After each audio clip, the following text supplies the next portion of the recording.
Giddy up. Off the Rails Friday, baby. Yes, sir. The real Kyper and Bourne show. Nick Kypreos, Justin Bourne.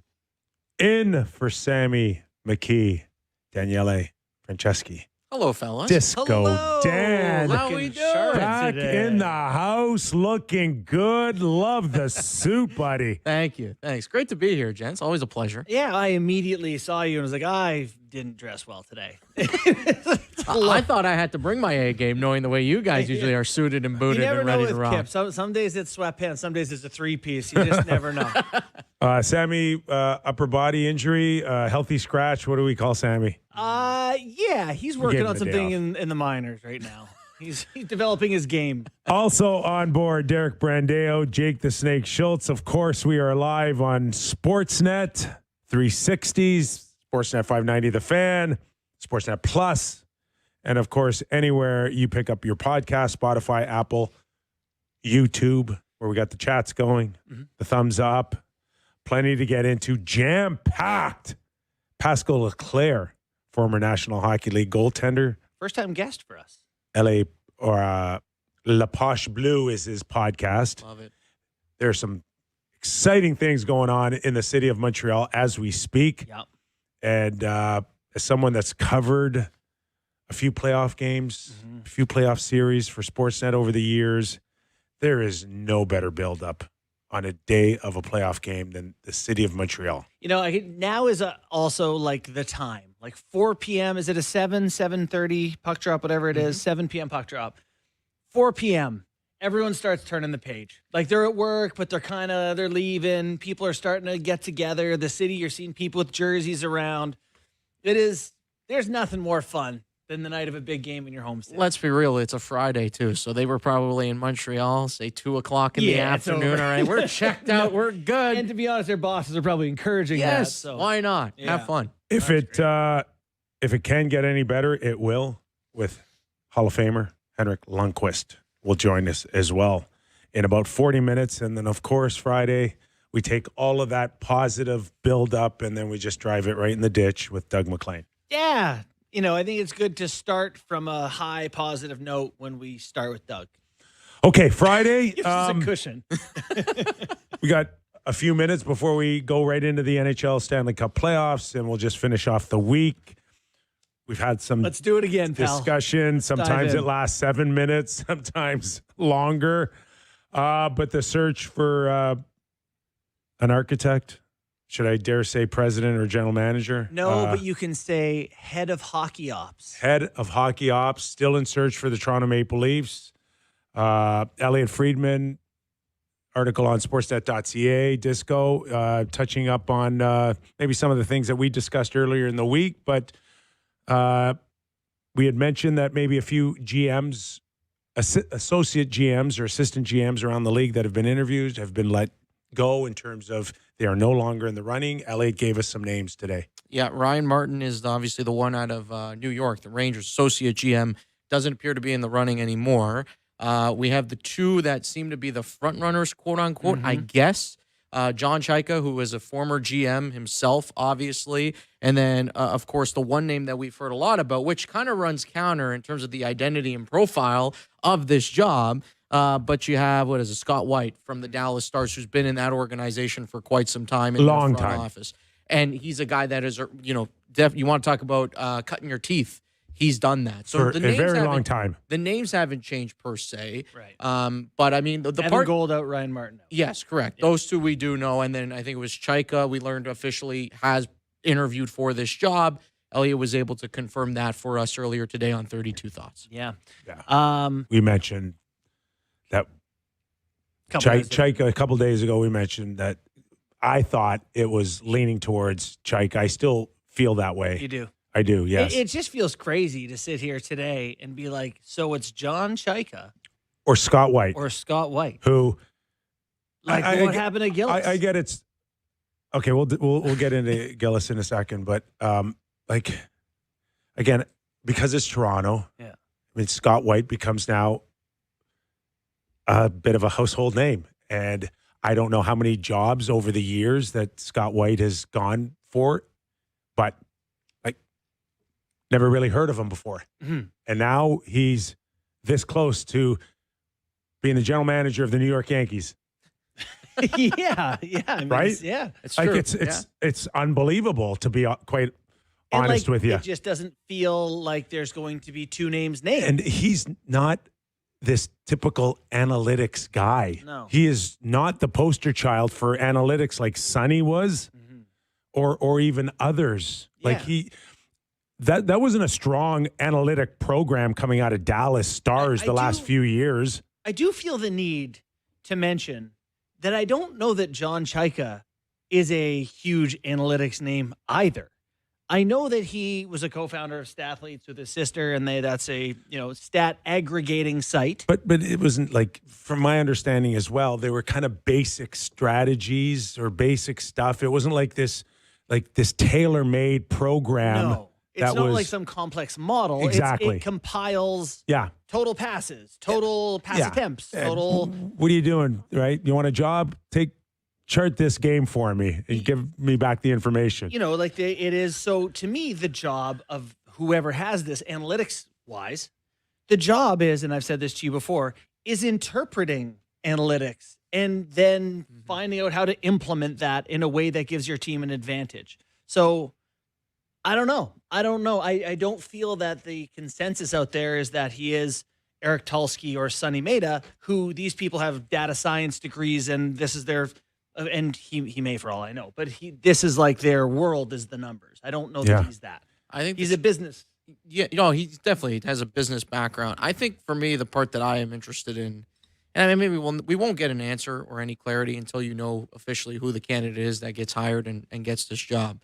But it's what is the priority here in terms of what is being valued most? If you had to make a list, power rank, the 3 to 5 things that matter most for Keith Pelley and whoever is involved in the decision-making process, what does that entail? Because it could be, well, we've focused a lot on the data-centric portion of it, right? Like that narrative has been out there.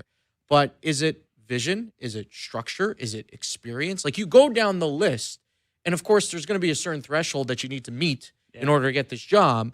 But I think that's what I'm curious about because there are differences between these candidates that are in the mix here. They're All very right, different, for sure. let's pick up that comment from Disco here. So what is the most important hire right now for you?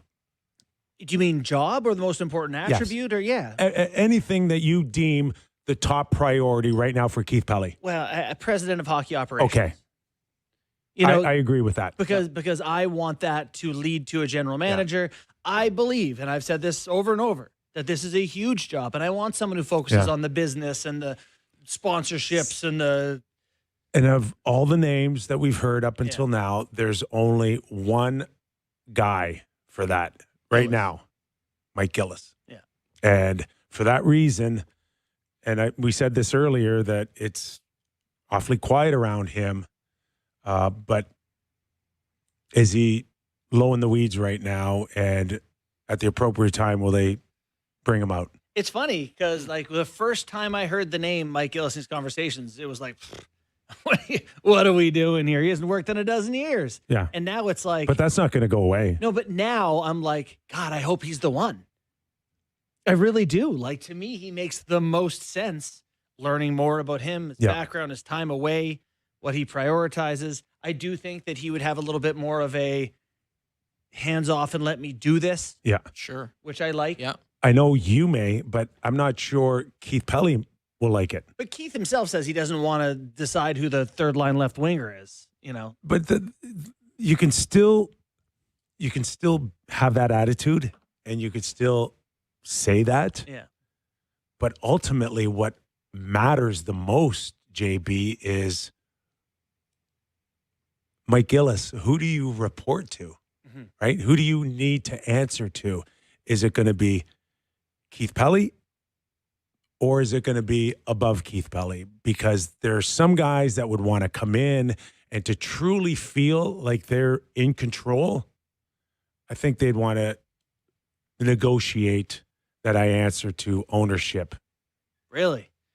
Tim, just go ahead. I was just going to ask, circling back on the Gillis point that you made initially, Bourne, where you talked about the autonomy. Mm-hmm. And I think that's a huge piece of it for sure. I mean, just kind of reading the tea leaves, all the reporting, even Luke Fox had a bit of a good deep dive on him specifically. Yep. You get the sense that's absolutely what he's yearning for. There's an appetite of, yeah, I'd like to get back into hockey, but I don't need it. No. And if I'm going to do it, I'm going to do it my way. Yeah. And I get that. That's one philosophy. Right. And I get that.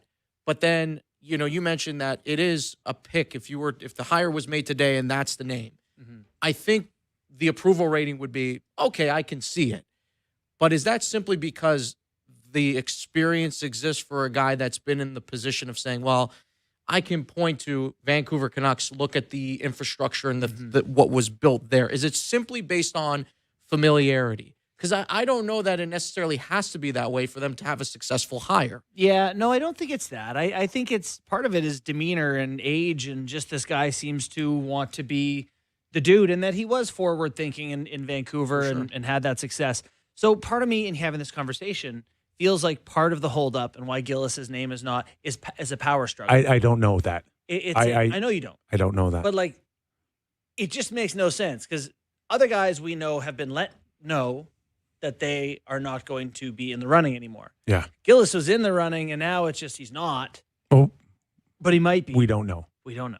We don't know. And so I'm choosing to put my own 2 cents on that, which is maybe the conversations are about what is the structure, what does this look like, and I'm not doing it if it doesn't look the way I want it to look. I think that's a legitimate potential. Yeah. For what's going on, and he's 67, man. He's not 37 or 42, and this 30-year future ahead of him. And like, so you had said, okay, there's one that one stance is that I got to be in control or I won't take it. And then there's the other one that says, oh God, I've been out of the league for 12 years, man. Yeah. No one's knocked on my door. No one's given me a job. This is my last chance. Yeah.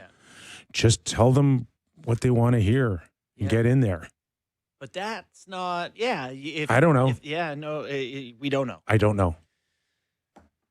Should we listen to Elliot's? I was just going to ask, and Kyper, you might know this. Is there a real danger in that when you're going through this process of you get in a room and naturally, like anything in life, you want natural progression. You want to achieve the next thing. For these individuals that are interviewing for this job or the ones that are now in the stage of being a finalist, is there a danger, though, Kyper, of those guys going in there and just saying what Keith Pelly wants to hear? And how much are you really accomplishing if you're not kind of cutting through that to figure out, all right, what does this dude actually think? Right? What is the vision there? How do you balance that? Did you interview for a job here? I did, actually. Yeah. I did. Go back to that. Yes. What did you tell them? What did you tell them to sell yourself? What did you think that you needed to say to get the job done? And ultimately, how much was true or not? Well, I'd like to think I was pretty honest. I've always done this, and people have said it's such a horrible tactic. But anytime, and I haven't thankfully had to do this in a while, but I always would say, I'm just asking for an opportunity and a chance. Mm-hmm. That's it. I'll tell you about me. You ask away. What do you want to know about me? But I'm not going to necessarily sugarcoat things. Mm-hmm. I'm going to go in. I'm going to tell you, hey, this is what I know, what I don't know, and this is why I want to do this. Excuse me, and this is why I would just say I'd ask for an opportunity. That's how I approach it. I don't think for like a Scott White or an Evan Gold, Ryan Martin, it would have been much different than what you experienced. To answer your question, and when you think about what Mike Gillis has been through over his career, either as an agent or in Vancouver, it gets much deeper than that because he would know where the challenges were, especially with an owner like Francesco Aquilini, and where sometimes you could feel the way you feel, but yet there's a higher force that will stop you from being the best that you can be, and he's going to try to protect that in his next job. Right. So, interesting times. It is. All right. As promised, jam-packed show today. Pascal Leclaire will join us now.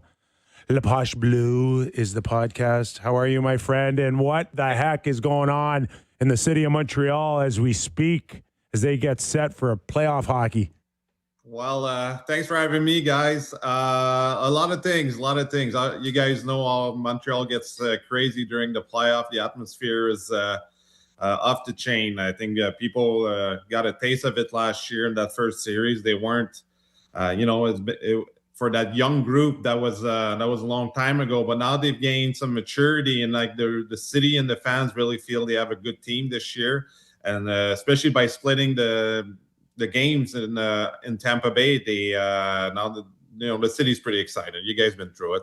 Yeah, no, it's been funny watching Montreal do their rebuild and have it just arrive right now, and it feels immediately like dangerous and ready. How were you surprised by how the first 2 games of the series played out? Not really. I think everybody knew that Tampa Bay was going to be really physical and test that young Montreal Canadian team, because Montreal had some issues last year with Washington. That's where like the Capitals really took advantage. So you can see Tampa Bay really, really physical in the first couple of games, trying to test their best players and really trying to find that limit, between whistles, behind the plays. And they got themselves, to be honest, in trouble a little bit. Like Montreal's best asset is the power play. And so far in the series, I think they're 4-4-9. They're running around like 44%. So especially in that first game, I think it hurt Tampa Bay quite a bit. They adjust a little bit in game 2. I thought Tampa Bay played a better game. But 5-on-5, it's pretty close. And I think that Montreal is responding pretty well to that physical play. The question here is, can they play a full 60-minute playing that style of game? Montreal wants to be like skating and creating, not saying run and gun, but like they're not used to playing that physical for a full 60-minute. You could see in the last game, like especially after Kucherov tied the game, like Montreal looked a bit tired in overtime. They got outshot badly 9-0 until JJ Moser scored. So that's the big question today. If Tampa Bay can weather the storm the first 10 minutes tonight, or in the first period, is Montreal will be able to still kind of play that physical game for a full 60. Pascal, no question. Slafkovsky comes into game 3 as being the man right now, and he was very active with a hat trick and then the fight in game 1 and game 2. What's the feel around the Montreal fans now on what they can expect out of Slafkovsky, or what kind of play do they want out of him? Focus on scoring, stay away from the fisticuffs, no, get involved with a guy like Hagel, it's okay. What's the sense on this guy from the fan base? Well, right now the fan base, they've got about 100 nicknames for him, like Slavzella, they get crazy. They're really excited, and it's there was a lot of question when they drafted him, especially after his first year. They were saying, was it the right pick? And then you'd see the evolution of him, especially this year, coming out of his shelf and having that big of a season. Now that the fans, they just want him to play the way that he played in game 1. He's for a long time, like people were saying, okay, he's just an add-on with Suzuki and Caulfield. But this year, he was really important. You could see when he went on that second line and playing with Demidov for a good part of the season. Now he was running that line. So for the playoffs, I think people were a bit scared when he got the punch from Hagel when he lost that fight. But again, I thought that it showed a lot of maturity, a lot of leadership. Brendan Hagel has been I think the best player for Tampa Bay. So you could see one of the best 2 players in the series going at it, a bit like the Pasternak and Tkachuk last year. Those guys showed a lot of emotion. But after he got that punch, I'd say the remaining of the game, Slafkovsky was a bit he was a bit more quiet. I think it took a lot of energy out of him, but the word is that he's fine. And again, you want to see him produce offensively, but he's been really effective physically on the forecheck and creating scoring chances for Montreal. You're a goaltending expert here. This is a fascinating series because you are. Andrei Vasilevsky in one net and a rookie in Dobish in the other net. What have you made of the play of the 2 guys so far, and what do you expect going forward? Well, for Montreal, I think the biggest question marks was in front of the net, because Dobish had a season a bit like a roller coaster. It was really tough this year early on, and then the last couple months of the season, he's been lights out. But he didn't have a lot of playoff experience. Like he was part of 3 games last year. Compared to Vasilevsky, who had 95 so far, 2 Stanley Cup, a Connie Smythe. So that was a big question. But so far, you know what? He's impressed me. Like he's been very calm in front of his net. He was able to kind of slow the games down a little bit to help Montreal to kind of kill that momentum and that energy in the building in Tampa Bay. Very composed. He's been dealing well with screens in front of the net. Tampa Bay's trying to bother him. Like they talk to him between whistle. They try to bump him. You see, obviously with Corey Perry and these guys, they're trying to create some traffic. But what I liked about him, he's dealt really, really well with this, and he kept his best save at important times when the games were really tight. Like even last game, like in overtime, he was good. And all those big saves, he made them look easy, which tells me his technique is on par. He looks calm. He doesn't look nervous at all. And on the other side, well, I thought Vasilevsky wasn't Vasilevsky in game 1. He was a bit not shaky, but not as good as he usually is. The second game, he was really good, and so far it's been a good goalie battle. And we'll see in Montreal how he deals with the pressure of playing at the Bell Center with the atmosphere tonight. I'm not worried about Vasilevsky so much, but I look forward that Dobesh, how he's going to react. But he's been really, really good this year at the Bell Center. So to me, it shouldn't be an issue. You're watching and listening to Pascal Leclaire, former National Hockey League goaltender, also co-host of La Poche Bleue podcast. Does a terrific job on TVA Sports as well as an NHL analyst. Pascal, let me ask you about Kirby Dach. Obviously, a tough finish to game 2 with the icing and then losing his assignment on the game-winning goal. A lot of criticism coming his way the last couple of days here. Maybe in 29, 30 other markets, it wouldn't be that big of a deal to a fan base that you wouldn't feel like you had to delete your Instagram social media, but he did. Yeah. So talk to me a little bit about just how tough it is, and again, in a tough market like Montreal compared to other playoff cities. Well, obviously those guys have a lot of pressure, and then but you know how it is. Like being in Toronto, like when people booze or they get involved on social media, it's only a handful of people that make it really difficult. Most people are fans and they support their team.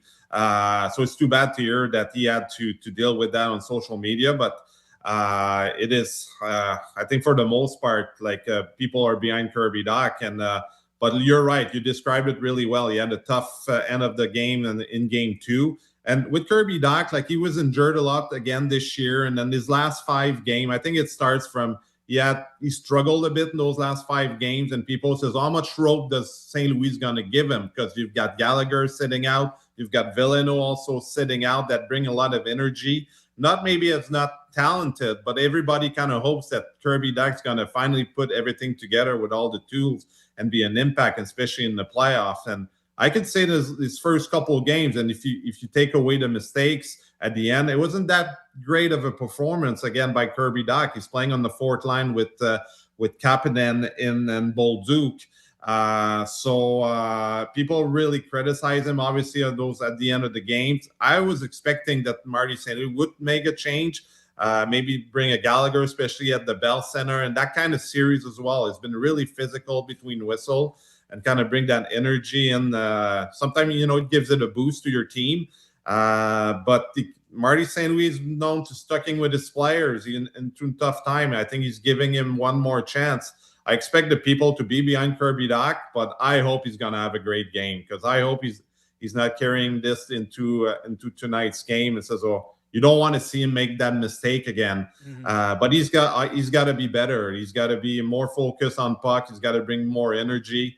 He's a big body and seems like he hasn't get involved physically in that series so far. He's not playing a ton of minutes, but I think people were more frustrated by the effort on the play than the mistake itself. It's something that we've seen from him the last few games, but hopefully he can bounce back tonight and have a big game. And I think that's what Marty St. Louis is hoping also. Yeah. But I think he's got that much rope left. Yeah, fair enough. Fair enough. Last one for me, Pascal. Just, both teams are missing a big D man, right? Noah Dobson and Victor Hedman. This seems to me, I'm watching the series, who is more affected by the absence of their D? Tampa you're seeing a lot of Carlisle and Lilleberg. I think they miss Hedman a lot, but Montreal sure misses Dobson too, don't they? Yeah, big time. And you got to remember that Dastu was hurt also. Right. In Tampa Bay. So that I think that affects a bit Tampa Bay. But the Montreal was another question mark with Noah Dobson. That's a guy that played mostly 25 minutes a game for the Canadiens, blocking a lot of shots. He's leading the league in block shot this year. Big part of that second unit too on the power play. But so far, so good, I will say. Like Lane Hudson's been great. Like he's been playing 30 minutes a game and he's been really effective, and I think he's a lot better than he was last year in his rookie season in the playoff this year. I think he's matured quite a bit. He's not taking as many chances, forcing plays, but he's not a big guy also. So you can see Tampa Bay trying to bother him, but so far so good. I think the surprise to me was the pair of Jacky and what's his name? Struble. Sorry. They've been better than expected, and they've been physical. They're not playing a ton of minutes, but Madison's been good still. I think the addition of Carrier that came back from an injury, like to start the series, helped quite a bit. So they're holding on so far, but we'll see again. Like you could see, like I mentioned, like since Tampa Bay is so physical, and then they're trying to get hits on these guys as much as I can. We'll see how the series goes, but. Again, Montreal comes in with, they have the last change so far. So they kind of survived the matchup game in Tampa Bay. So we'll see if they can use that to their advantage tonight. Yeah, Carrier's also done a nice job coming in too, right? Yeah, big time. Like he takes a lot of hits to make plays. You got to get that. So hopefully he stays healthy. But he's been really good, especially on the PK too, and that's a big thing.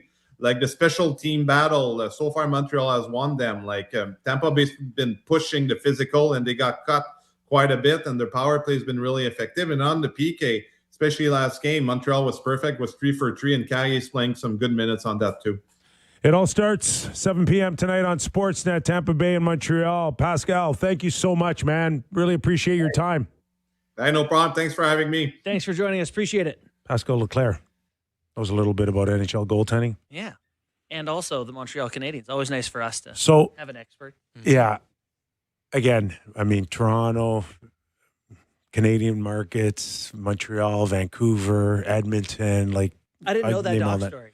Yeah. I didn't hear that. Yeah. And I mean, it's not a good play. The icing was not a good play. And it's funny because now we're in the world of just ice the puck, right? Your goalie's pulled. You can ice the puck 4 times. Yeah. In my era, you ice it once, and it's like, what are you doing? Yeah, you chipped it out. What are you doing? You're going to lose a face-off and cost us the game? Yeah. And now it's like no problem there. But in that instance, like it was a bit of a problem here. He never moved his feet from inside his own blue line to center ice. Lack of confidence or just lack of jump, right? Yep. And Pascal talked about that energy. Yep. It's like, oh boy, that one. Those are the ones that come and bite you in the ass. How do you not play Brendan Gallagher now? Get Gallagher in there. Get Gally going. Yeah, I love Gallagher. Oh, so do I. I mean, you want to talk about Montreal through and through, somebody that's worn the jersey with tons of pride over the years. But I think the tricky part for St. Louis, too, is, Marty went out of his way to defend Kirby Dach. How do you not play the guy, right? Like, how do you... I agree with you. That's the problem. Yeah, that's Marty sticking with him right now. And like we talked about the goaltending in Buffalo where they went away from UPL and gave it to Lyon. This is different. Lyon's won playoff games before. He's had a good season. You can always go back to the other guy. It's such a big decision. This to me is your chance to show a guy, hey, we're not going to yank you out because of one mistake. He's young enough. And Gallagher, he's just got to stay ready, be a pro. I bet you when he comes in, he'll find a way to be a bit of a pest or for sure. I mean, that's a heck of an ace up the sleeve. You got Brendan Gallagher in the press box. That's a nice bonus. At least a 10 if it's not an ace. It's a good card. I think, where people take issue with that particular sequence in the play, I'm trying to think, this is the way I would describe it. I think it's the whole nonchalantness to it. if that's a word for it. Yeah. Like it's just bad that, angle. right? Like that whole, it's a playoff game. And you're saying, all right, you're out there. You have the privilege of being out there in that spot. And yet there's just no, where's the jump? You use the term jump energy. Where is that? And I think that's where people take, certainly have a gripe with the way that unfolded in game 2. One thing you just, as a player, you just never know when a moment you're in is going to be the moment. You know, like you have to play like they're all the big moment. In '94, I played against the Islanders, and then I didn't play again till Game 7 of the Stanley Cup final. And you're just like ready. You're bag skating. Oh, buddy, like, I was like shot out of a cannon. Yeah. You're like, let's go. Did you Let's sleep, go. Kip, at all? Did you sleep? No, not really. Yeah. But yeah, that's kind of the gig. Like the good teams have guys like Brendan Gallagher on wait. But yeah, we'll see what sort of decisions they make there. I'm glad you asked about the goaltending too, because I had this thing circled on my notes today regarding Vasilevsky, and it's been a running theme. Yeah. So he's given up 6 goals in this series.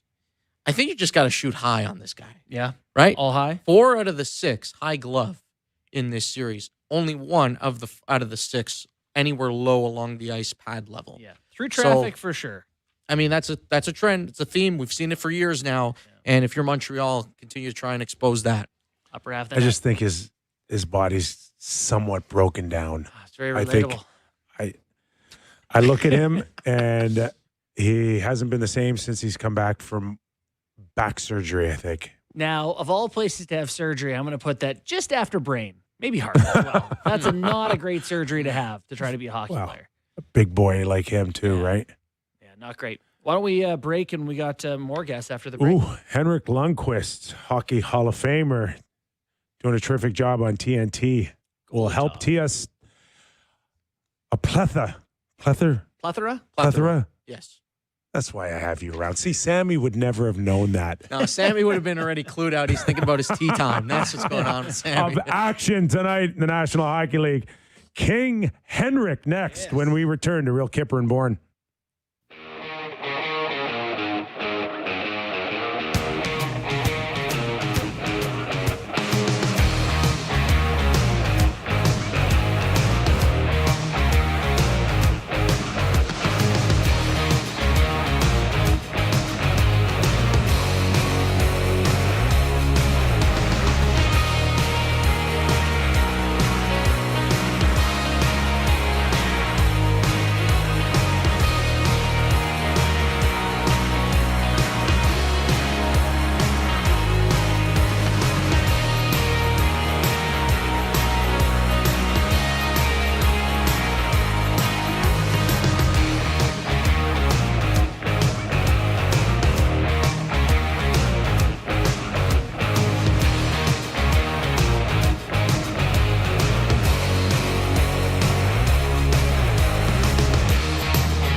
Welcome back to the program. Nick Kypreos, Justin Bourne, Disco Dan.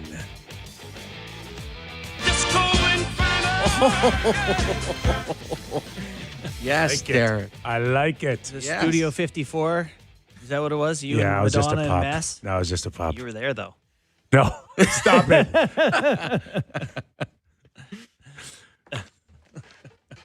All right, before we get to Hank, Yeah. Henrik Lundqvist is going to join us. You wanted to mention some thoughts on Matt Sundin. Did our Elliot discuss that as well? Yeah. We should play this Let's clip. start From, there. Yeah, from 32 Thoughts. Friedman clip number 2, Derek, on Matt Sundin's potential role with the organization. I am still very curious to see what this Matt Sundin thing is going to end up looking like. And I know it's getting downplayed a bit in terms of what his role will be. I'm not sure. I want to see when this is all over, if Matt Sundin is part of this, and I do think they want him to be part of this, I'm very curious to see what it's all going to look like. I just wonder if there's any chance that it's not just an advisor, if it's something bigger than that. So I want to wait to see what it all look. I mean, I could be wrong. I freely admit I could be wrong, but the underselling of his role, it's got my antenna up. I don't know if he's going to be disappointed or not, or if he expects like specifics, but I don't get a sense like it's going to look much different than any other ex-player coming in to get his feet wet. GM Matt Sundin. GM Matt Sundin. No, that's not happening. Oh. That's not happening. Oh. Nor does he want it to happen. Got it. So You know who would know about Matt Sundin? you can't just turn around and just say, okay, this is, you're more than an advisor. Like, I don't think you can. But you could. Okay, and tell me what capacity. What could you give him? If, VP of what? Yeah, well, Of if you bring in Scott scouting? White as the VP president of hockey recruitment. ops. VP of recruitment, fellas. I don't know. Let's talk to Hank. We only have Hank for like 15 minutes. Okay, Let's get back to it. Hank, how are you, my friend? Let's welcome him in. I'm good. Hall of Famer, good. How you guys TNT. doing? We're good, buddy. We're good. You want to pipe in on? Can you be the next general manager, president of the Toronto Maple Leafs? Would that even interest you, Hank? No. Okay. All right. Hold on for a second. Hold on. Okay. The answer is no. I would imagine, I don't have any information at all, but I would imagine a guy of your stature, retiring from the New York Rangers, they would have told you, Hank, you want to come in here? You want to do anything? That probably happened for you in New York, right? I had great conversations with Dolan, Mr. Dolan, and some of the other people within the organization. And what I'm doing right now is exactly what I want to do. It's a crossover of all the different platforms within Madison Square Garden, and not only the Rangers, but all the entertainment and media. And so, yeah, we definitely had the conversation, but this was the route I want to go. All right. I'm going to stay on this for a second here because I think there's a lot of meat on the bone here. Did it get to the point where you had to really think about, if you do come in, what you would want to do, and how much work and time it would have taken to do it right? Is that fair to say? This is all about Matt Sundin, by the way. Yeah. I heard you guys talk about Mats, and obviously as a retired player, you have an opportunity to create a new life, a new lifestyle. You've been locked in for so long with the schedule you have as a player, pretty much since the age of 15, 16. It's been everything around the game of hockey. So when you retire, you have an opportunity to kind of redo certain things and how you prioritize your time. So you have to think about it a little bit, what you what you get going with in that next chapter. So of course that mattered to me when I started thinking about what's next and the things I wanted to do, and time commitment is a huge piece in that. And if you get into management and work closely around any team, of course you're gonna have to spend a lot of time doing that. Fair enough. Okay, so let's get to your TNT work. Doing it now, you got obviously your right in there with all the big boys there, Gretz and Biz, and how you put up with Biz sometimes, I wonder. But when you start watching games now this time of year, especially this time of year, do you watch them from the goalie out, from his vision, or can you grasp the whole concept of 200 feet as an analyst?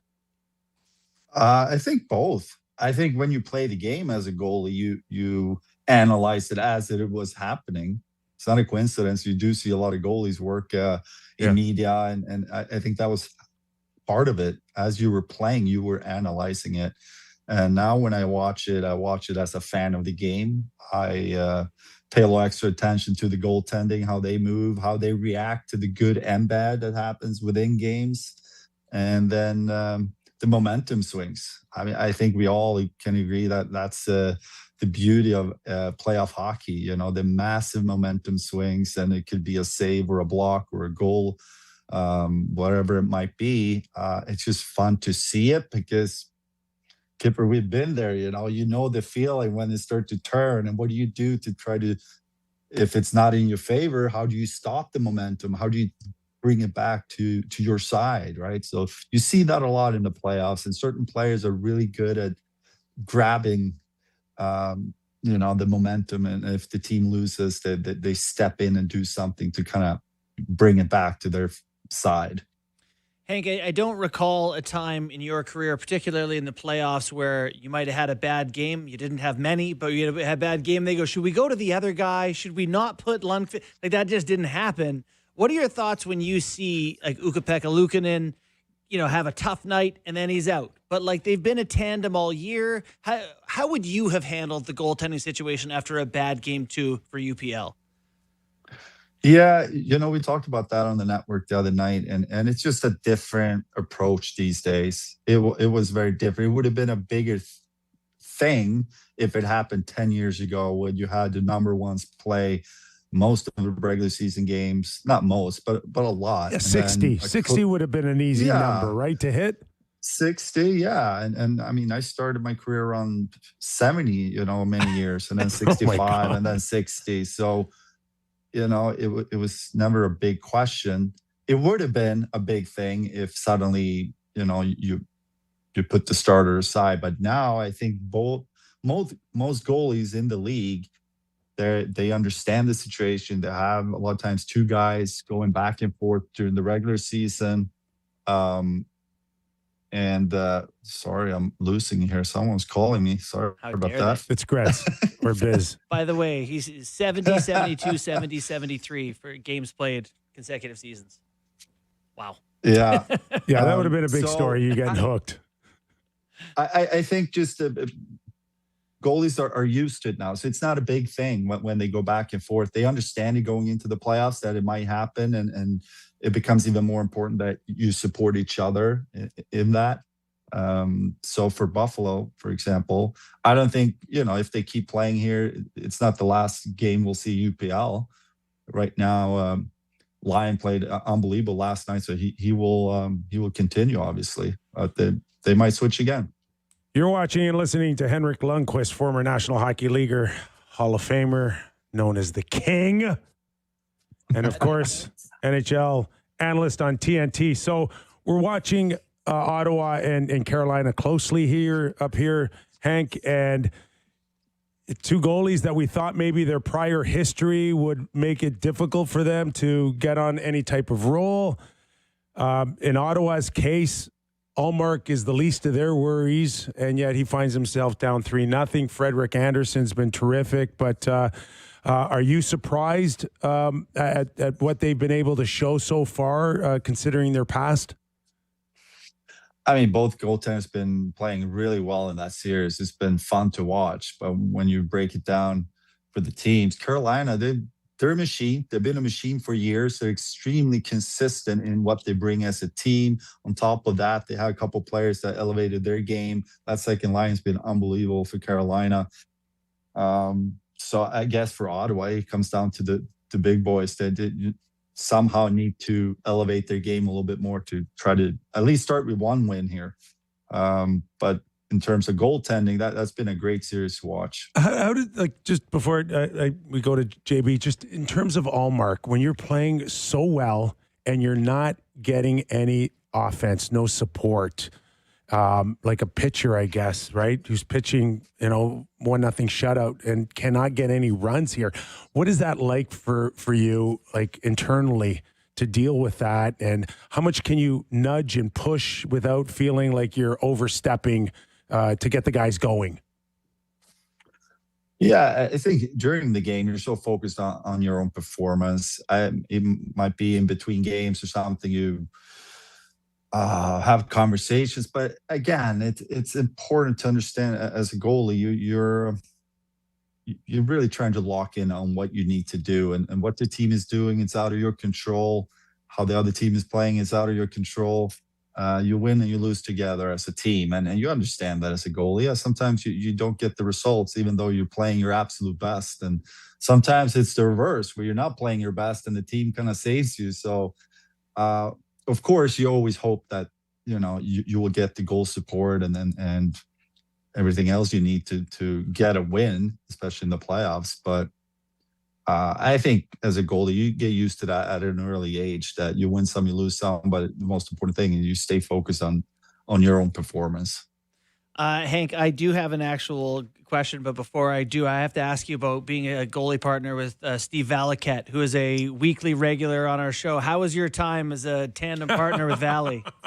And we're going to play this back for him. Valley. Yeah, no, he's one of my favorites. We connected real quick as goalie partners back in the day. We had so much fun. He was a great team guy and a lot of fun in the room, away from the rink too. And now, I work with him on MSG Networks, and he knows a lot, because of all the stats, and he watches a lot of the games. So it's great for me to work with him now. But in terms of having fun and enjoy his company, since day one, he's been absolutely amazing. Well, we love having him on the show. And one of the things he's taught us is that some goaltenders, statistically anyway, it's easier to goaltend in a game where you get a lot of low danger shots, particularly early in the game. You get peppered with a bunch of pucks. That's easier than just, you get 22 shots and there are a bunch of, rushes and, sort of odd man chances. So the Carolina seems like a pretty decent situation to goaltend in. He was saying that you can get hot against Carolina. How did you find the environment around you affected your performance? Yeah, no, I agree. I mean, if you see a lot of shots, you start to feel like you get into this nice flow, and somehow it's easier to make that big save then because you're seeing so many shots. Mm-hmm. And Carolina has always been a team that they shoot a lot. I remember, going there, especially down in Carolina, a lot of times I faced 40, sometimes even 50 shots playing them. And it was fun games. You better be on. Otherwise, it's going to be a tough night. But I enjoy that. As a goalie, you enjoy that. You see a lot of action and a lot of shots. And again, they kind of help you come up with that extra big save. The only thing when you face teams that shoot a lot, obviously rebound control becomes extremely important. If you start being sloppy with rebounds, that's when they really get you, because they're so quick to get to those loose pucks, the second and third opportunities. So you want to make sure that those loose pucks ends up in the corner and not right in front. Hank, great stuff, man. We're running out of time here. Really appreciate it. Keep up the great work. You're looking great. Stay away from those management jobs too, eh? I mean, they'll suck you right down. They'll age you. I don't have time. Spit you, chew you up and spit you out. Doing great, pal. Thanks for doing this. Good to see you guys. Have a good one. You too. Thanks a lot. That is Henrik Lundqvist. I loved his answer, in terms of just understanding that at the end of the day, you're a goalie, you got a job to do. Mm-hmm. And those outside influences you cannot control. And to be honest, everyone makes you the hero anyway. You play great and your team doesn't score. All the reporters come in and go, well, you're doing your job. No one can blame you. Thank you. You want to finish off your thoughts on Matt Sundin? Sure.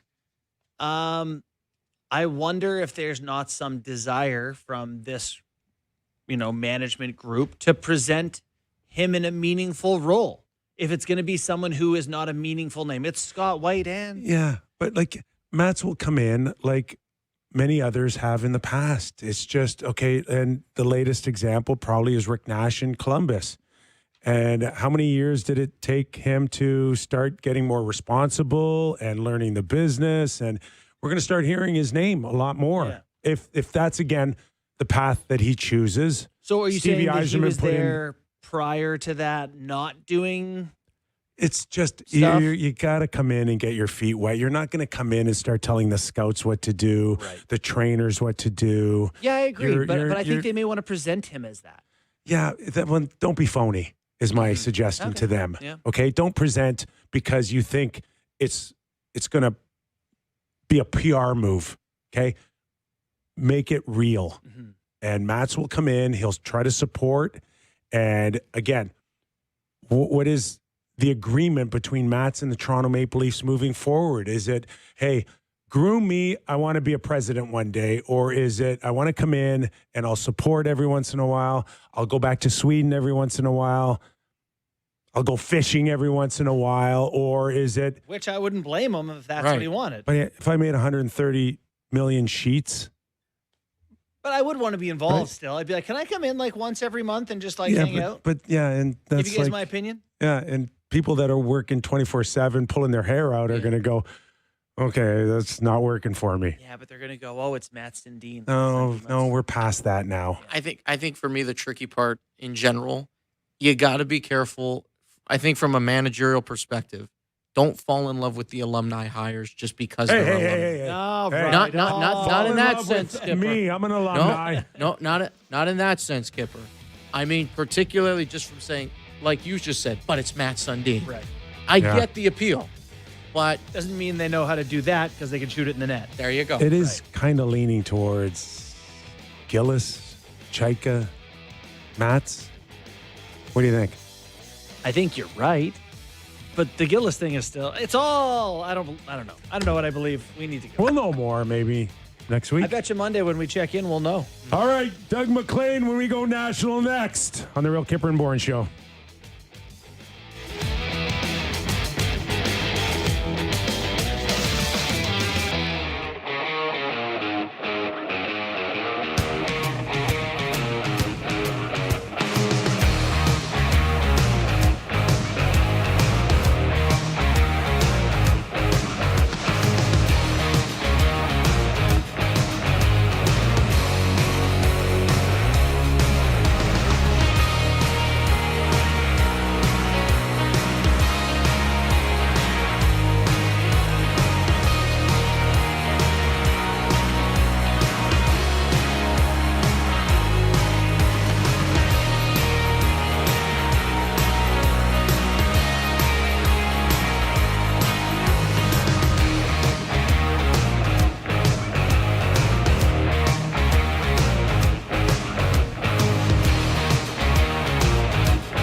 All right, let's get her going. Friday, baby. Can only mean one thing. Off the rails. And pizza at my house. No. Every Friday. Decade. Pizza night. Nice. Stop it. Yeah. Why am I hearing this for the first time? It's, no one wants to cook on Fridays. Not even about the kids. Just here's the pizza. Need it. Go away. We welcome you into our national hour of the Real Kyper and Bourne Show. We are live on Sportsnet 650 in Vancouver, 960 in Calgary, and always streaming on Sportsnet Plus. If you can't catch us live, there's Apple, Spotify, and YouTube, where we always appreciate a thumbs up, especially for Daniele Franceschi, who's in for our Sammy McKee. I'm Nick Kypreos. He's JB. We've got Jake the Snake Schultz and Derek Brandeo. Well done. And soon, Doug MacLean to completely, do what he does on Fridays. McKee's playing Citrus Farms this weekend. I know he is. Wow. You've played it, right? I have played there. It is Dune City. Is that right? Yeah. Okay. Fairway and dunes. And Sammy's either going to fall apart real early here or shoot an 82. What day is he playing it? I think tomorrow. We're going to Okay. check in. We'll have results soon. Because he specific instructions. Leave me alone on Sunday. Oh, is that it? Oh, maybe that's it then. Okay. Yeah. That was explicitly communicated to me. This hour of Real Kyper and Bourne brought to you by Bet365. Okay, let's not waste any time. Let's welcome him in. Doug MacLean, former National Hockey League president, general manager, head coach, and, of course, world-renowned analyst. Hey, you're starting to pop up on more podcasts other than ours. I'm not sure I really like it, to be honest with you. You're not asking for permission. I haven't signed off on you going on air with others. Tell them put it out on your broadcast to leave me alone. I'm they're driving me crazy. I'm getting way too many requests. But by the way, first of all, nice to see Henrik Lundqvist on there. So I see him on there because I turned it on there before I was coming on and saw him. And then quickly I ran into the bedroom. I said, Jill, Henry Lundqvist was just on, and I said, I need a new linen shirt to wear. So put a new linen shirt on, fix my hair. You do look great today. Put my new glasses on, and I said, hey, do I look close to Hank? She said, the only thing you're missing is surgery. I noticed, you're a little. We can see your face now. You're no longer in the witness protection program. And I got a new light that I had bought 3 or 4 years ago, and I just found it when I was cleaning out, getting ready to head back to PEI. So I got a little light up in front here. Okay, listen, we can jump right into the Stanley Cup playoffs, but somehow you won't let that happen because I'm sure you've got some sort of say on what's going on with the Toronto Maple Leafs and the Vancouver Canucks and their quest to find new people to put in charge. I'm blown away. I just can't get over it. Like this Toronto Maple Leafs, are they not one of the great sports franchises in not only hockey, but in all sports? I think so. Yeah, I think they'd be in the top 5, top 10. And what is going on? Like, I'm reading names. I've heard of them. I don't know them, but I've heard of them. And there's some quality people there. But this is bizarre to me I would have thought they would have gone a lot deeper than this, researched this a lot more, talked to people with existing teams and asked for permission and worked to get permission. I don't get this. And then I'm looking at Vancouver. I love seeing Ryan Bonus's name in there, and I love seeing Johnson's name in there, and I love, but I'm just blown away with it. Mac, I'm sorry, they're talking to guys that have been out of the league 12, 14 years. Chaika, I don't know when he was a GM last in Arizona. What's it been, 6, 8 years? Scott White, I have a lot of respect, a lot of time for Scott White. But I'm sorry, I'm just blown away by the lack of top guys that are legends or people in the business that have done things recently in the business. I'm just blown away. There is a trend, Doug, no matter what, that there's a trend, especially at the general manager's position, that the focus is more on probably analytical or finding different ways to be better. And it may appear that Toronto may be going down that path. But to your point, though, let me just finish. To your point, though, how much is the rest of the stuff more as important, especially in bigger markets like Vancouver, Toronto, and New York, that you have more of a complete package for a guy? I that's what I'm talking about. But just a minute, Danny Briere, is he an analytics guy? I don't think he has that reputation. Is Matthew Darsh a pure analytics guy? I don't think so. I mean, look at the recent hires. I mean, I'm all for analytics. I understand where they're coming from with it. I get it. I think it's a valuable tool, but it's not the lead situation in your management team. It's a huge part of it, but it can't be. And I'm sorry, I don't buy that things are changing. I don't buy that. Yeah, Sonny got the job in Jersey. I mean, and the guy in Carolina got the job, and he's done a good job, and he's a good man. But he was also in their hockey operations department for a number of years before he became the GM. So I guess I'm just saying it's blowing me away. I'm shocked at the names I'm hearing for one of the biggest jobs in the NHL. Sorry if you disagree. That's where I'm coming from.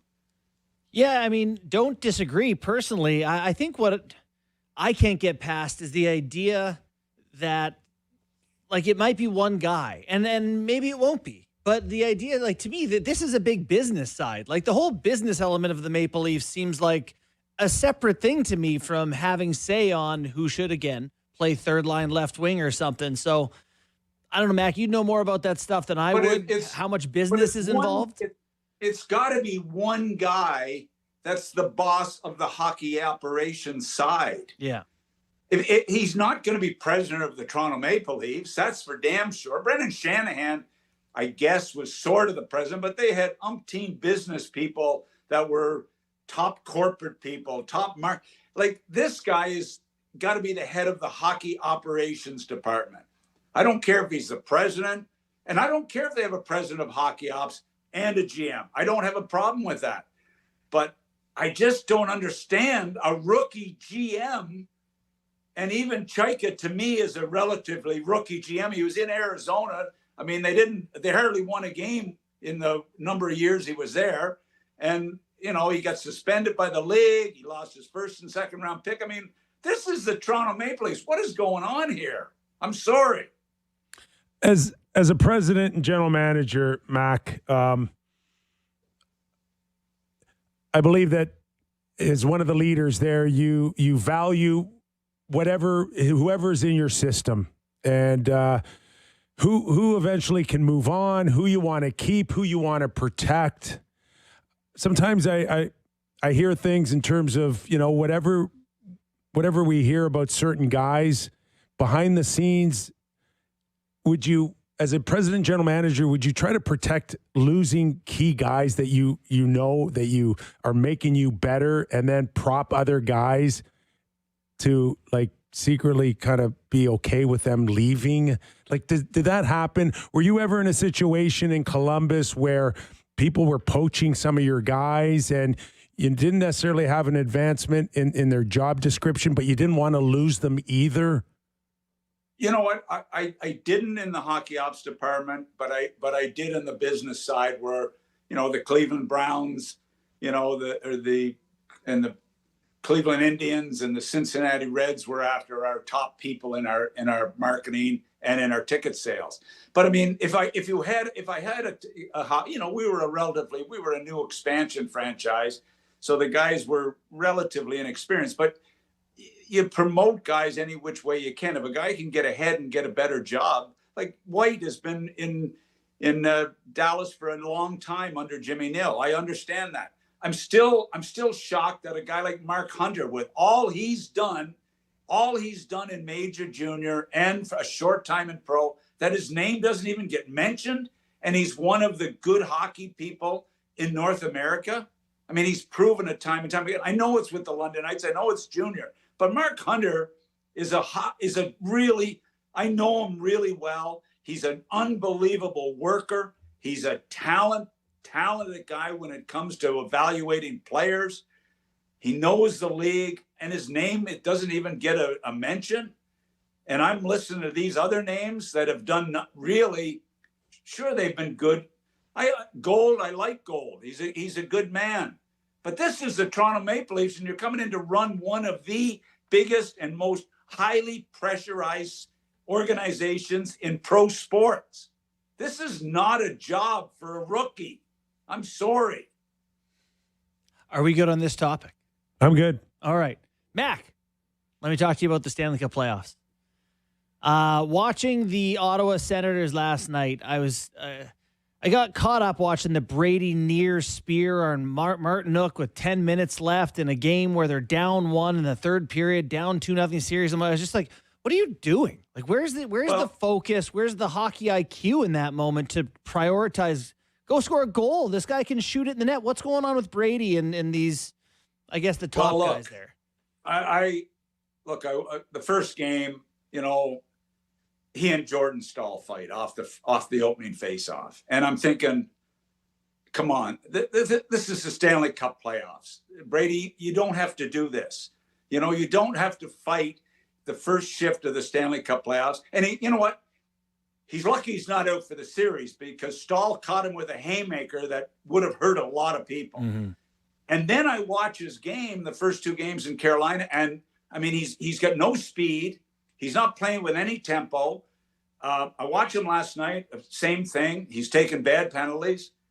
He's not there right now, and I have no idea why. But I'm telling you that he and Stützle, and I happen to like Stützle. Like, he's playing with a big boy's body and a little boy's head. The way he's playing the game, and the Sens, like I wanted to see them win. I've been a fan of theirs all year.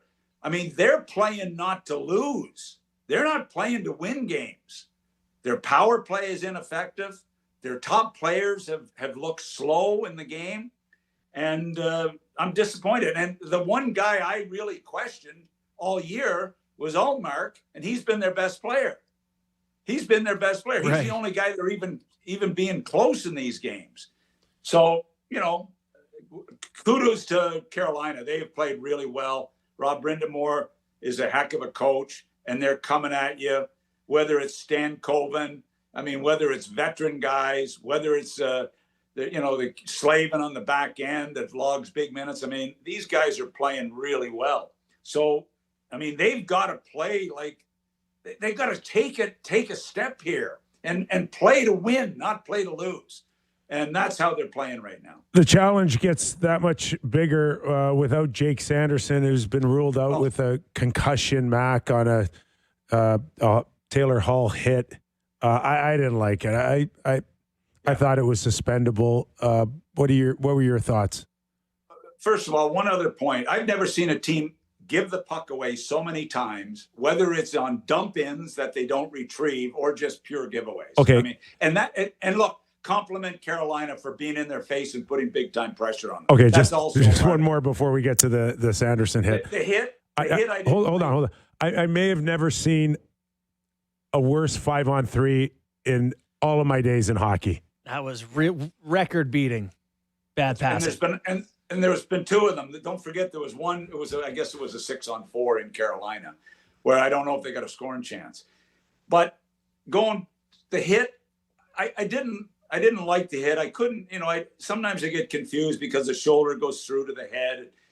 But I don't, for the life of me, understand why the referees wouldn't take that for a review and have a look at it. Why would they not even do that?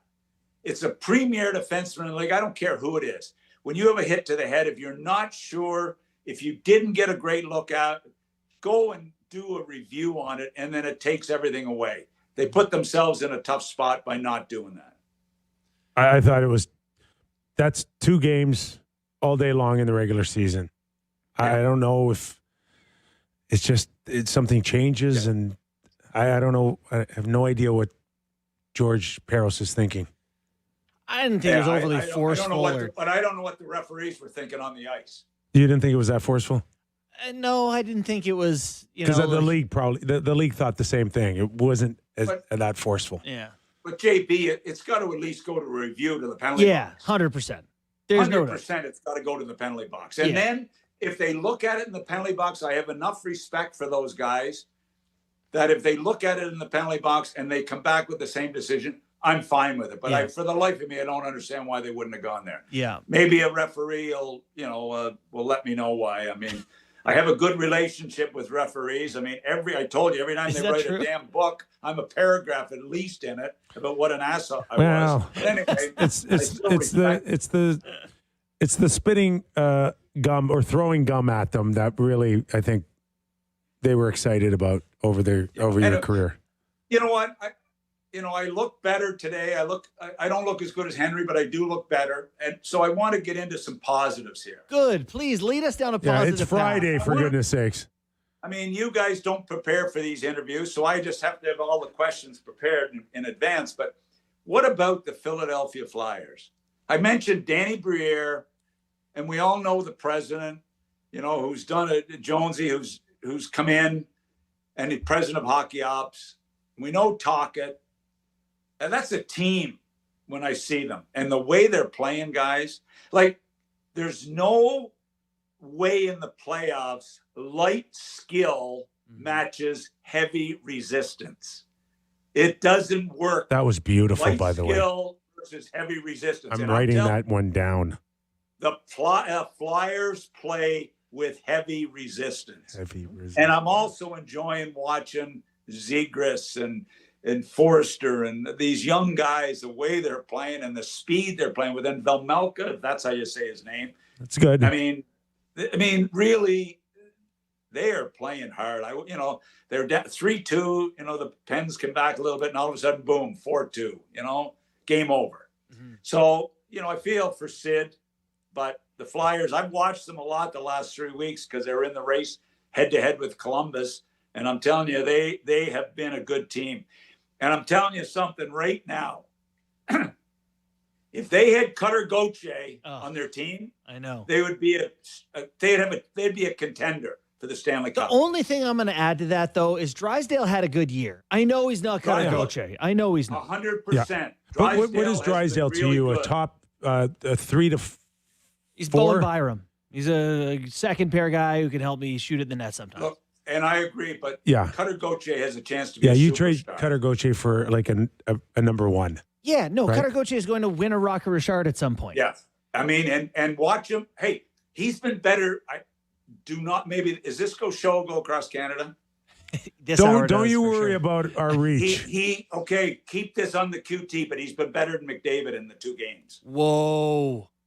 He's been that good. McDavid has 0 points. Way to put your neck out on the line on that one. And McDavid's going to come through. But I'll tell you, we got a series there. We got a series. Can I ask you about Pitt? If they go as quietly as some think, does that take away the 82 games and what they've been able to do? Clearly, it looks like the 35-plus age group is tiring out in Pittsburgh. I obviously am a big Sid Crosby fan, and I wanted to see him really do well, although I did pick the Flyers to win the series, as you guys remember. But I did pick Ottawa, too. Let's not get into those. Really remember. But look, I think it's more what Philly's doing than what Pittsburgh's not doing, to be quite honest. I just think they're rolling over them right now. And I'm giving credit to Pittsburgh for having a good regular season. But like I said, light skill. I watched Carlson the other night, and I'm thinking, oh, man, this is hard work. This is hard work for a guy like him right now. Mm-hmm. So another positive here, the Montreal Canadiens. Well, they're 1-1. They're going back to Montreal, though. How much are you a believer in this Canadiens team? Like, I feel like they got at least a 50-50 shot against Tampa here. Well, you know what? Caulfield has done nothing. Not yet. Caulfield going home could be a real asset. He's got to be for them. Right now, there's no respect for Tampa Bay coming from Montreal. They're playing like they belong there, and they're playing that way. They're not afraid of Tampa Bay. They got one of the best fighters in the NHL on their back end, XI or however you guys pronounce his name. He's a tough cookie, and he's not afraid of any of Tampa Bay, and they're a tough team. Anderson always brings it at playoff time. I love what he's doing. Yep. I still think they're right there. I picked Montreal to win the series, and I know I was having some fun with you guys. But what can last change do for Cole Caulfield and Marty St. Louis? And how much time did you spend, Mac, in your Florida days when you went deep on line matchups? You know what, we went really hard on line matchups and D matchups, and Lindy did a great job matching the D because we played, the first round we played against Boston. They were a heck of a team with Tocchet and Oates, and a heck of a team in Boston. And then we go head to head with Philly with the Legion of Doom line, and we were matching. I was mixing up Niedermeyer, who was playing great as a young centerman, but he was 6'4", and Skrudland going head to head with Lindros, tough matchups. So we did it a lot. It was a big part of our time in the 3.5 years or whatever in Florida there. So, you can't bother your stars with it. That's the only challenge. You can't bother your stars with it. It's got to be a positive for your stars, because there's nothing worse. And you know this, Nick, when you were in North Bay, there's nothing worse than being pulled off the ice. In the Rangers, you didn't mind being pulled off the ice. You were just happy to be on there. But in North Bay, you didn't like to be pulled off the ice in a big game, and because of a matchup. Guys want to go head to head. Well, they got to find rhythm, right? Yeah, and hopefully Caulfield will be better. I mean, he's a big time goal scorer, so we'll see. And he's Vasilevsky's Vasilevsky. So I still think it's got a chance to be a heck of a series. I'll tell you, the team I'm impressed with is Utah right now. I mean, they're giving Vegas everything they can handle. They're fast, and they've got maybe the fastest team in the playoffs. They're fast. They're fast. This Cooley kid is unbelievable. Gunther is playing great for them. The goaltender has been real good. They're bothering Vegas right now a lot. And, Carter Hart's been good for Vegas too, though. So I really think I think Edmonton and Anaheim's going to be an unbelievable finish.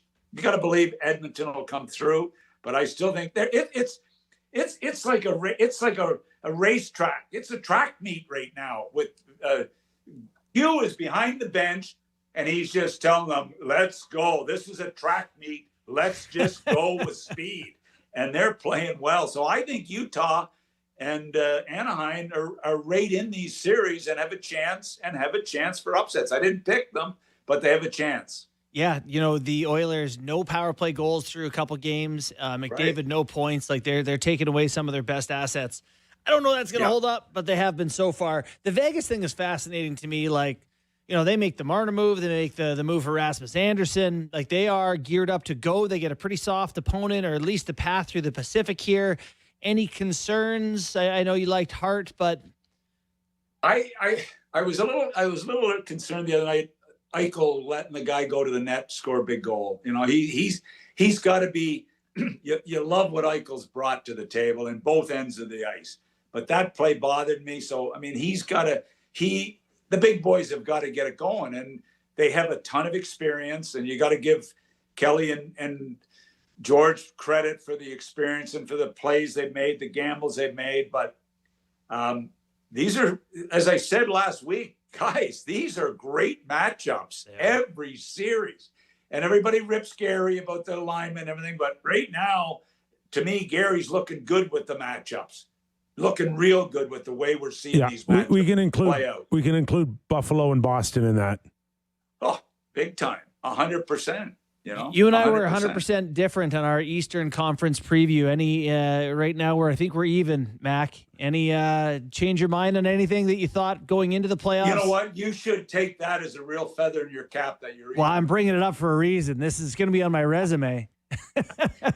But hey, you're even. That's what's wrong with the Leafs. We don't want them to be even. Oh. We want them to be the team.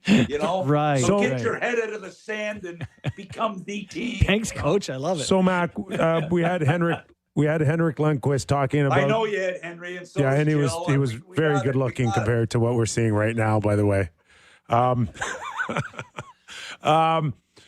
UPL gets pulled for Lyon. Lyon comes in and does a great job. It kind of just speaks to the new world of nets. I mean, can you imagine pulling Van Breesbroek in your days and going with your backup as early as game 3? When I would pull Beezer in the regular season, he wouldn't talk to me for a week. So I wasn't pulling him, but I almost pulled him one night when we were playing and we were in triple overtime with Colorado in the finals, and I think they had 76 shots on goal on him. I thought I should give him a rest, and we had 72, I think, on Patrick Waugh in the same game. So it was both goalies got their workout, but you know what? They've mixed it up. They mixed it up with goaltending all year. So I know the younger guy has been the main guy, but I think it was good. Lindy's on top of things, and he's going to do what he's got a good feel there. And Lyons has been a valuable guy for them. I don't have a problem with it at all. Just one more for me. The Seattle Kraken are doing this internal review, right? An audit, I guess they call it. And I'm just wondering if we ever forensic. I think it's a forensic audit. Like if we ever did one on you in Columbus all those years, what would we have found, Mac? You know what? They're look. I get a kick out of it. I was an expansion GM, and us in Minnesota came into the league after about 4 other teams over a 3-year period. And the rules were a little different, and I get ripped for not making the playoffs. At least I was an expansion team. At least I had a bit of an excuse. 25 years later, they've only made it 5 times. So I think, but they're still blaming me. But anyway, I mean, I think that there has to be a deeper look into Seattle. I don't really like what's going on there at all. I read a big interview with the lady that's the new owner there, and she's obviously really keen to turn things around. The president there is keen; he's doing the audit with Botterill. I don't like Lane Lambert. I thought was a good, solid coach. I didn't like how he was handled there. I didn't like the replacement, Danny Balsma, who's. Anyway, I like Danny Balsma a lot as a guy, but I think he's, I didn't think he was a good fit there. Ronnie Francis, what's happened to him? Something smells there, and I don't know what it is. Something smells, and I hope they figure out the smell when they're doing their audit. All right. Got it all out of your system. You're good now? I don't feel good because I've been too negative today, but I do appreciate you having me on. Sometimes you got to tighten the boys' screws. I think we needed it a little bit today. No, I think he overcame that with just how much he loves the matchups in the first round. I think that trumped everything, guy. Mac. So, did Hank bring anything to the table? I just looked at him. I didn't have the volume on. Did you have to get Jill away from the screen? Okay, Jill, relax, Jill. All right, enjoy your weekend. Enjoy the Guys, thanks playoffs. a lot for having me on. Thanks, Mac. Talk to you soon. That is the one, the only, Doug MacLean. Great stuff. I'm surprised how much he likes the Flyers. It's a weird world to me now where we're getting stuff like really enjoying watching that Zegras. Oh, the Flyers have bet low. They bought low. Yeah, on a couple of guys, and they're panning out. Yeah, but he always had that. He's a lot like Allmark, where you just like, we know the talent, we know what's there, but like what we don't know is what's going on between your ears. For sure. And I think that's still a valid question, but not as valid as it was in Anaheim. No, he's proven. Talk's done something, right? clearly the Rick Tocchet factor on Zegras is showing right now. And like it doesn't work on Michkov. Well, he's still young though. Zegras I know you have to be a willing. And you know, there's also that element where Zegras, if he's truly honest with himself, he can reflect on his Anaheim days and go, oh yeah, it was a bit of a goofball there. But that's what I mean, is that you get to a point you grow up and you go, hey, maybe I do need to change a bit. Michkov isn't there yet. No. You appreciate the opportunity more. The fact that this is his second chance. Like, this is it. And here's a coach who's giving you an opportunity. He's taking the ball and run with it. You're right. I think that with the Michkov thing, it's not, the maturity level isn't quite there yet in that sense. Not quite. Good for game time for us? Yeah, absolutely. All right. Game time, presented by Bet365. Visit the app for the latest odds and find out why it's never ordinary at Bet365. Must be 19 plus, Ontario only. Play responsibly. So we got the 3 games in the National Hockey League tonight, the Stanley Cup playoffs. Lightning, Habs get us going at 7. You have Vegas in Utah. First ever home game for the Mammoth in the postseason, which is terrific. And the Edmonton Oilers on the road in Anaheim for game number 3. 2 things I want to hone in on here. Number one, I like Cole Caulfield to get a goal. We talked about this earlier in the show a little bit, but Cole Caulfield, it feels like he's due. And at plus 130, a guy that led the NHL in goal scoring since the Olympic break, give me a Cole Caulfield anytime goal tonight. And the second piece for me that I really like as well is just the over in the Edmonton-Anaheim game. Track meet. Like, I mean, Doug, Mac talked about the Ducks and how they're fast, they're explosive, a lot of talent. Give me the over at 6.5 in that one. It is minus 150. The one thing I want to note from the Vegas-Utah game, how cool that the Mammoth said, all right, you're a hockey fan, you bought a Vegas jersey because that was the closest team. Come today, bring your Vegas jersey. We'll trade it out for a brand new Mammoth jersey. 500 people showed up and swapped out a jersey and declared their allegiance. I can co-sign that switch of allegiance. Yes. That one I am fine with. Yeah. That was Game Time, presented by Bet365. Visit the app for the latest odds and find out why it's never ordinary at Bet365. Must be 19 plus, Ontario only. Please play responsibly. All right, Disco, nice job. We'll take a quick break, catch our breath, and when we return, we'll just put a nice cherry on top of the week as we get you set for National Hockey League coverage on Sportsnet. Back after these words.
Welcome back to the program. Nick Kypreos, Justin Bourne, and our very own Disco Dan.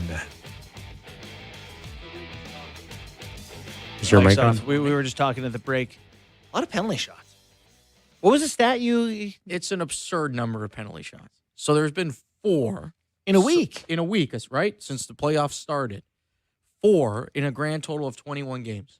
As you might have guessed, that's already more than last year. Mm-hmm. Last year, there was a grand total of 0. Big goose egg. Really? The last 3 years combined, it's already more than that in the last 3 years combined. And by the way, if there are 2 more penalty shots at any point the rest of the way, it's going to tie a single postseason record. Can I tell you, I believe that this is a psychological effect. I think it's called the priming effect for these referees, but they're thinking about it. They've seen it recently, right? It's on their mind. It's on the highlights. Yeah. So when they see a play, they're like, yeah, I'm allowed to call penalty shots. People are calling penalty shots. It's also pretty wild when Matthias Samuelsson's stick just implodes in his hand. It's like, hey, here's a breakaway. Now He also could have done several other things other than kick it to the other team after that. He just stood by the puck. It's like, move it somewhere. Fall on it. That's fair. Anyway. Throw it away. Yes. We should do Acura? Yes. All right. Time now for the Acura Performance Matchup, the 2026 Acura MDX. Precisely premium. Fellas, I want to focus on the Edmonton Oilers. I want to focus on their captain, Connor McDavid, who, as we know, pointless through the first 2 games of this series. Connor McDavid has never gone 3 straight playoff games in the same playoff run without recording a point. Never. And that is on the table tonight, of course, as he goes into Anaheim, and this series is tied at 1. I feel like this is the first time where there's just a teensy little bit of pressure, on his shoulders. Say, hey, you got to do what we've become accustomed to seeing you do, which is put points on the board. I have some numbers for you, too, on this point regarding McDavid. This season, when Connor gets on the score sheet, any capacity, at least 1 point, the Oilers are 41-18-9. They average 4 goals a game.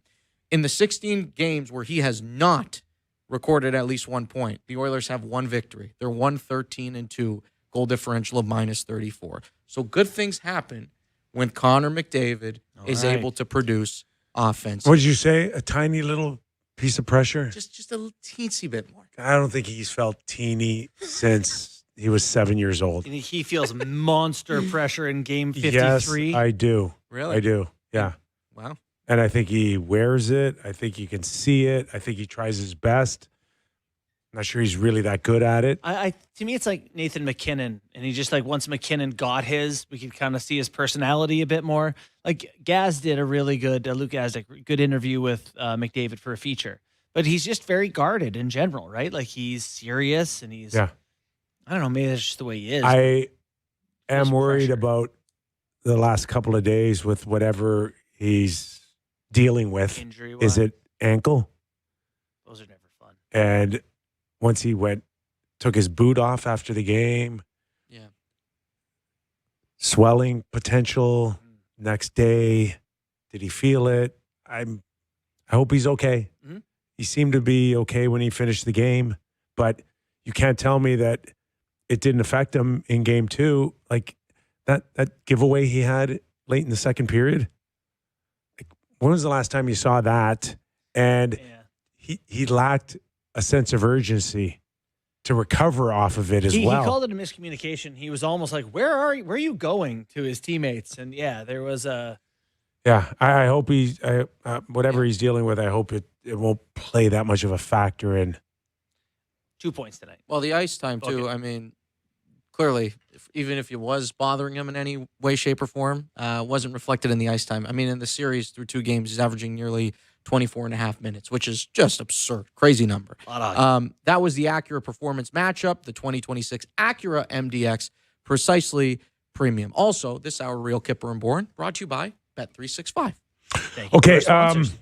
just to kind of follow up, league has no problems handing out penalty shots, but suspensions are tough. I know we talked about this a little earlier, but we've got some Travis Green sound on the Sanderson hit. Let's get to that. Clip 1. It's pretty obvious why he left the game. I just don't understand how there's not a 5-minute major called on the hit to the head. It's blatant hit to the head. Kind of hits you don't want to see. I think it's ridiculous there wasn't a review. They call a review on Brady on a penalty that I don't even know what the penalty was, and then they totally miss a review that. I mean, I'd be shocked if there isn't some kind of review and from the league on that and something done. We also saw Jake take a puck to the hand. That wasn't related to why he left. No, it's a direct hit to the head. Interesting, because he did keep playing, right? He did. After that? Yep. So, Yeah. do you want to, you would know, you have something to say before? Well, it kind of just falls into, I get it, that you don't want to take into consideration so much on who it is, but it's hard not to. Mhm. It's hard not to go at the end of the day. Ottawa lost, even if it's a questionable 50-50. I lean into a lot more that it happened against their best player. Yeah. Okay. It's just not. The It has NFL to. would never. It has to. You have Never to allow that. take it into consideration that Ottawa's down 3-0. A questionable head hit has cost them their best player. They virtually got very little chance to extend this series without him. They're already banged up. Zub's out. Sanderson's out. Shabbat's playing with a broken arm.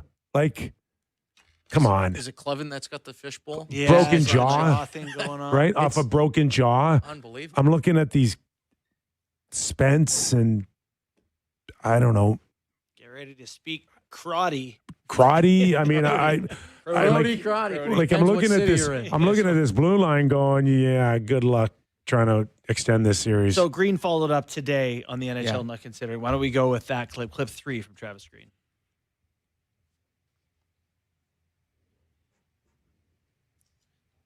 Clip 3. I haven't heard that. I'd be shocked if there wasn't supplementary discipline in this event. I mean, it's a blatant shot to the head. Shocked that it wasn't a major, especially, I'm surprised that there's not some kind of talk about supplementary discipline. If I never heard there isn't. So now let's listen to. I suspect he's not as shocked. No, probably not. Let's listen to Rod Brindamore, the less shocked Rod Brindamore. I didn't really think it was that hard of a hit. Just the helmet came flying off, so it looked a lot worse. The guy actually, if I remember, I didn't really watch it too many times, but swung a punch after. So, hey, listen, that's out of our control. We know Taylor Hall, the kind of player he is. He's not going after people's, trying to hurt people. So let them deal with it. Love Rod. He's like, Good how answer. hurt could he be? He's punching our guy. They're checking so hard, and everything's from the middle out. Very seldom do they not get a stick on something. Yeah. Condra Miller has been That's a outstanding, nice play to Jackson Blake. right? Yep. And even just Slavins is one of the best. Like they got a lot of good things going on right now. It helps when Freddie's playing good, too, between the pipes. I mean, that's an added bonus. I think, actually, the physicality point, Kipper, you raised, that's one of the things that really stood out even in that game yesterday. Very tight, super tight checking, but just like and maybe that's where something like that is not bound to happen, but is maybe you're more susceptible to something like that happening with the way that game was being played and how physical it was, too. I mean, he's probably going in there with the intention of, is he trying to take the guy's head off? No, I don't think so. I don't think that's his gut visceral reaction of, hey, I'm going to see guy go hit his head. But I think it's a product of the way that game was also being played. Yeah. Very tight, very physical. The two coaches, right, that look like they have the biggest influence right now on their hockey club, Brindamore and Tocchet, two guys that it's hard to look them in the eye and not feel like you're giving them everything you have. Yeah. I hope that Ottawa's in tight. I can't say I think Ottawa's going to pull out of this. I hope they don't learn the wrong lessons from this series. They've been pretty close games. They played pretty well. Carolina's a very good team. I see fans being, talking about it feels a little Leafy, I'll be honest, where it's like these star players can't, they can't do it in the big moments. Actually, we have Green on. Yeah, the Kachuk and Stutzla thing. We can play that. And I think it's valid. Well, it's interesting to hear that because we're used to it in this city, right, all the time. I think what's interesting though is Carolina could look at it, and in theory, Ottawa gets swept.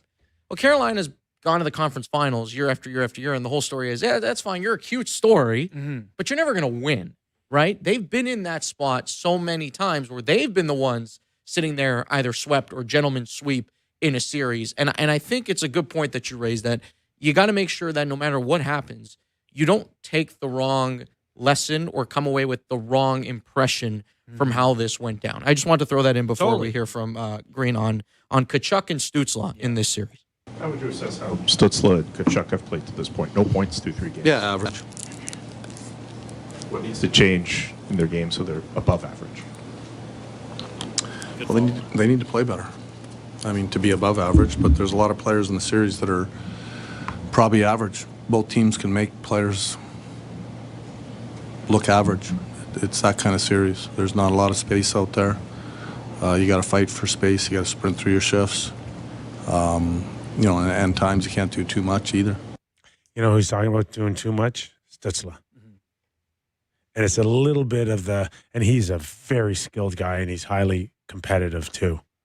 But like McDavid, sometimes when you get a little frustrated and it's not going your way and the team's not, rallying around you too, you just try to do too much. And now it's like 1-on-2, 1-on-3. I'm going to twist and turn my way out of this thing and find the open man. Instead of just curl back, hang on, wait for help. And it doesn't happen. Yeah. I think maybe one of the most misunderstood things by hockey fans out there is like going into a playoff series, these guys, they're on a big whiteboard and they say, we're targeting these guys. We're taking away their strength. We are putting our best guys against them. For the star players, it gets ramped up another level. And obviously Toronto has seen that happen. Ottawa is seeing it happen. McDavid is seeing it happen. And right now in Colorado, we actually have a clip here which will play. Jared Bednar, they're up 3-0. Their superstars have not exactly been electric either. So you've got another coach going, it's hard. It's hard for our best guys. Why don't we do Jared Bednar, clip 1 from Colorado? Yeah, it says a lot, I think. And I also think it's pretty common in playoffs. You got top guys going against top guys, highly committed on the defensive side of it, especially when you're talking about a series like this where it's low-scoring series. And, any line, when you're kind of matching them up, lines can get shut down a little bit.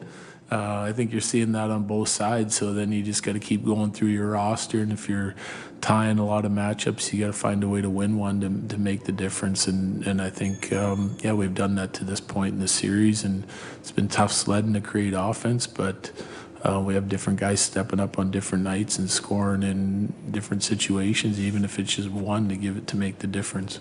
And that's the key, is who's rallying these guys and how much time can you give your big boys? Mm-hmm. And then they'll eventually come through because they have to, or else you don't last 6 weeks, 8 weeks to win a Stanley Cup without Lehkonen and Nick Waugh. Nick Waugh has got a couple of points, including an overtime. Come on. I mean, who had that on their bingo card? Arturi Lehkonen is the type of guy you win with. Air quotes. He points per game in the regular season, 0.52 in the playoffs. He's a 0.63 in playoffs. So his points per game go up in the playoffs, and that's like a defensive shutdown sort of role. He averages 20 goals per 82 games in the regular season. He's got 28 playoff goals in 81 playoff games.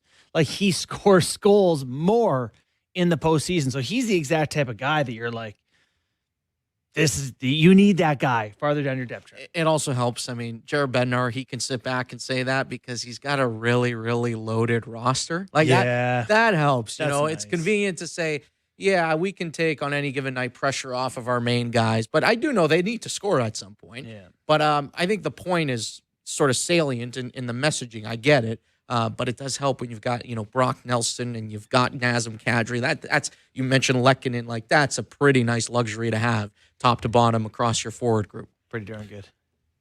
Disco wanted to go with the Utah shirt, which I appreciate because they're playing their first playoff game ever, which we love that they sent us a jersey and we're happy to put it on very soon. but I'm sporting the Montreal Canadiens jersey tonight. Yeah, this is game 1 in Montreal. This is also a real Habs team. This is not like last year where they got into playoffs and they were happy to be there. This is a big one tonight. Okay, give me a prediction. Hey, boy. Come This, on. Montreal has to win tonight. This series to me is the toughest one to call. I They're at genuinely. home.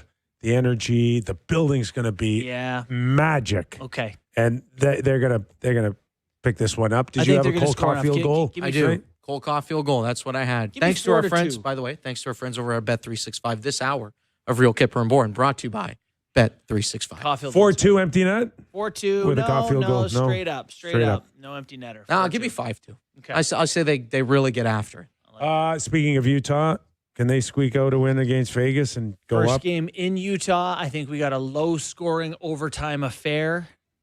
Can't predict it from there. Ooh. That's all I'm giving you is we're getting into OT. The Oil in Anaheim. Is this 6-5 written all over it?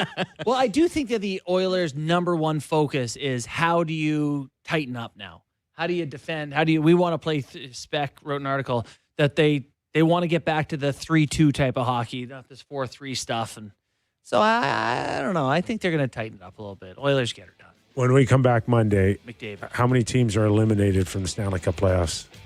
It's cooked. 2. That's my guess. 2. Ottawa's in trouble. Ottawa and Ottawa's Pitt? in trouble. Yeah. Who else? Oh, and LA. LA's gone too. I think between those, I think the Kings and the Penguins. That would be those would be my two. Love it.